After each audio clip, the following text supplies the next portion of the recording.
සරදම් නොකර මේ ආදරයෙන් කියමි. short and sweet exercise එකක් okay. ඉන්න වටේ එකතු වෙන එහෙම නැත්නම් මේ rib cage area එක වටේ එකතු වෙන fat එක. ඒකට ගහන්න පුළුවන් සුපිරි exercise එකක් පෙන්නන්නම්.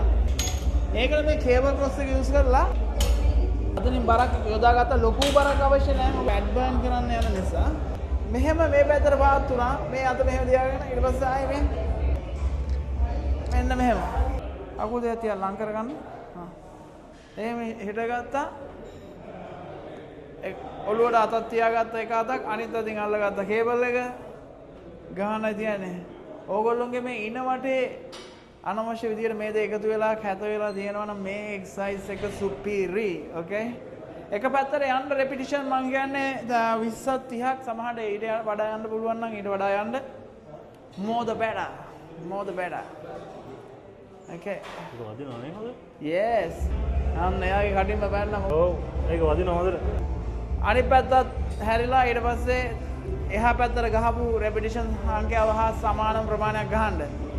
අඩුවෙන් ගහන්න බෑ ඊට පස්සේ එක පැත්තක් අඩුවෙන් බහි. මේ වගේ එක්සර්සයිස් එකක් ඇත්තටම හැමදාම ගහුවත් මේක අවුලක් නෑ. ඕකේ සමහර එක්සර්සයිසස් තියෙනවනේ හැමදාම ගහන්න හොඳ නැති. හැබැයි මේක එහෙම එකක් නෙමෙයි බ්‍රෝ. ඕකේ මේක හැමදාම උඩට කරන්න පුළුවන් එක්සර්සයිස් එකක්. මේ external obliques training වෙන ගමන් ඕගොල්ලොන්ගේ ඔය ඉන වටේ තියෙන ladies ලගෙත් ගොඩක් තියෙන සමහර කොල්ලන්ගෙත් තියෙනවා. මම ඔසරි කුට්ට කියලා කියන්නේ ඒකට.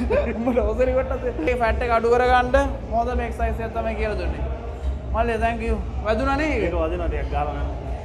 ගහම යනවද? ඒ ගෙදර යන්න ගිය ෂෙඩියුල් එක ගාලා ඉවර වෙලා රත් ඇරලා යන්න ඇද්දි ඇදලා ගත්තේ ගහන්න. මේ වීඩියෝ එකට චුට්ටක් එන්න කියලා. මොකද නළුවෙක් ඔය ඒගොල්ලෙක් නැද්ද? ශාරුක් ખાන් පරාදයි බොරුද?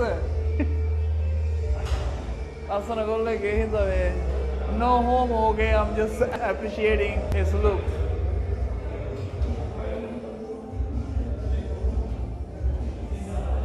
යහසන්න දෝ එක්සර්සයිස් එක ගහන්න ඕන හැමෝම හැමදාම. සාමාන්‍යයෙන් අපේ ලංකාවේ දැන් ඔය සුදු ජාතිකයෝ ලංකාවට ආපුවාම අපේ මිනිස්සු මාර විදිහට ඒගොල්ලොන්ට රෙස්පෙක්ට් කරනවා. ඒ කියන්නේ දැකුවා good morning කියනවා, good afternoon කියනවා, sir කියනවා, madam කියනවා. හැබැයි කවදාවත් අපේ මිනිස්සු මේ අපි අතරට ඒක නැහැ. කවදාවත්. උදේට දැක්කම සමහර good morning කියන්නේ නැහැ.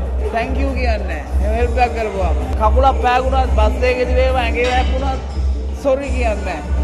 ඉතින් ඕක වෙන ප්‍රශ්නයක්. ඒ කියන්නේ ඕක එච්චර හිතන්නේ නැති වුණාට සමාජයක් රටක් පිරිහෙන්න මාර විදිහට බලපාන ප්‍රශ්නයක්. ඒ කියන්නේ එකිනෙකාට රෙස්පෙක්ට් එකක් නැතිකම. අර දැන් බලන්න අපතේ විච්චර ඉන්නවද කියලා ටවුන් එකේ අපිටම ජීවිතේ කොච්චර හම්බෙලා තියෙනවද? එහෙමයි අපි එකිනෙකාට රෙස්පෙක්ට් කරන්න පටන් ගන්නව නැද්ද? පිටරට මිනිස්සු කවදාවත් ඒක අමතක කරන්නේ නැහැ මොන අමතක කරන්නේ. එයාලගේ ඇඟෙන් මේක තියෙනවා. එයාලගේ ඇඟේම තියෙනවා. ඒ කියන්නේ පොඩි දෙයක් හරි අගය කෙරුවොත් ඔයා කිව්වොත් ඔයාගේ අද කොණ්ඩේ ලස්සනයි. කෝච් කියලා මට කොච්චර හැපිද ඒකට? යංග ජෙනරේෂන් එකට මතක් කරන්න කැමති ඔයගොල්ලෝ මොන හරි දෙයක් වෙළඳෙකින් හරි ගන්නවා නම් thank you කියන්න. මොන්දස්තර මහත්තයෙක් වේවා නැන්ද? තනදෙරම අදාළ නැහැ. තන කවුද පුජ්‍යලා කියන එක අදාළ නැහැ. පොළට ගියා දෙලොළු ටික ගත්තාම thank you කියන්න. නැත්නම් ඒක සිංහලෙන් කියන්නේ ස්තුතියි කියලා නේද? මිනිස්සුන්ගේ හිත හැදෙන. ඒ කියන්නේ සමහරවිට පොඩි වචනයක් ඇති ඒ මනුස්සයාගේ දවසම එළිය වෙන්න. ඒක හිතපු නැති වෙලාවක කම්ප්ලිමන්ට් එකක්. ඒ කියන්නේ අගය කිරීමක් ලැබෙනවා කාගෙන් හරි. අර තිබිච්ච අමාරුකම් මහන්සිය එහෙම අමතක වෙලා යනවා. සමහරකට ඒ වෙලාව වෙනකොට මම සෑහෙන ප්‍රශ්නක වෙන්න ඕලන් ඉන්න ඇත්තේ. අර වචනෙන් මගේ සම්පූර්ණ මයින්ඩ් එක වෙනස් වෙනවා. ඒ වචනේ මාර මේ ඒක මාර පවර්ෆුල්. ඒ කියන්නේ මාර බලයක් තියෙන වචන නැද්ද? ඔය වගේ sorry කියන වචනේ, thank you කියන වචනේ, excuse me කියන වචනේ. ඒක පටන් ගන්න ගොඩක් අය පටන් අරන් තියෙනවා. දැන් මම නම් මේ ජිම් එකේ මල්ලුවාට මතක ඇති good evening කියන ඒවා දැන් මේවා අනිවාර්යයෙන් හවසට આવොත් good evening කියන. අනිවාර්යෙන් කවුරුත් උදේට ඇවිල්ලා good evening කියන්න එපා.